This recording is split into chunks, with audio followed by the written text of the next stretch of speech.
নবীজি সাল্লাল্লাহু আলাইহি সাল্লাম অনেকগুলো কবর দেখে খুশি হলেন। শেষমেশ একটা কবরের কাছে গেলেন। উনার চেহারা মুবারকে ঘাম দেখা দিল। তিনি অস্থির হয়ে পড়লেন। দুশ্চিন্তায় চেহারা কালো হয়ে উঠল। হয়রান পেরেশান হয়ে গেলেন তিনি।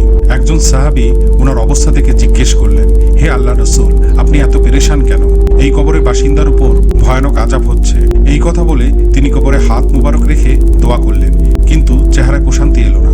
তিনি বললেন, দোয়া কবুল হচ্ছে না। তিনি একজন সাহাবীকে ডেকে বললেন, যাও মদিনার বাজারে, সেখানে আওয়াজ দিয়ে বলো, যাদের আত্মীয়ের কবর এখানে রয়েছে তারা যেন নিজ নিজ আত্মীয়ের কবরের সামনে এসে দাঁড়ায়। সবাই দাঁড়ালো, কিন্তু আশ্চর্য, ওই কবরের পাশে কেউ নাই। অনেক পরে লাঠিতে ভর দিয়ে একজন পড়ি এলেন। তিনি দাঁড়ালেন সেই কবরের পাশে। নবীজি স্বস্তির নিঃশ্বাস ফেললেন। তারপর বৃদ্ধাকে জিজ্ঞেস করলেন, এটা কার কবর? আমার ছেলের। বৃদ্ধা জবাব দিলেন, আপনার ছেলে কবরে ভয়ানক শাস্তি পাচ্ছে। ইয়া রাসূলুল্লাহ, এটা কি সত্যি? শুনে আমি খুব খুশি হলাম। রাসূল সাল্লাল্লাহু আলাইহি সাল্লাম এবং উপস্থিত সবাই খুব অবাক হলেন। একজন মা তার নিজ সন্তানের ব্যাপারে এমন করে কিভাবে বলতে পারেন? নবীজি তাকে বোঝানোর চেষ্টা করে বললেন, আল্লাহ মাফ করুন, সে আপনার সন্তান।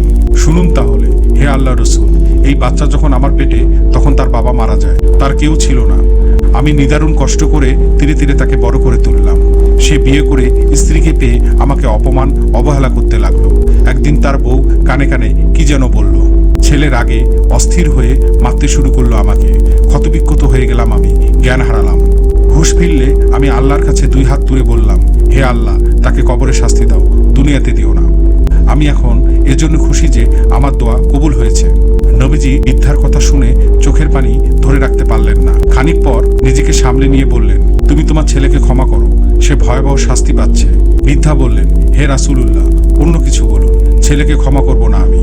নিরুপায় হয়ে নবীজি আকাশের দিকে মুখ তুললেন, হে আল্লাহ, এই বৃদ্ধাকে কবরের শাস্তি দেখাও।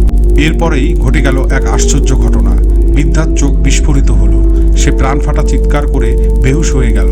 খানিক পর জ্ঞান ফিরল বৃদ্ধার। প্রচণ্ড জ্বরে ভোগা রোগীর মতো থরথর করে কাঁপছেন তিনি।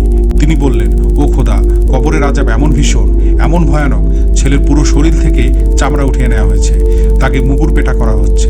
হে আল্লাহর রসুল, আমি তাকে ক্ষমা করলাম, আপনি দোয়া করুন, সে যেন মুক্তি পায়।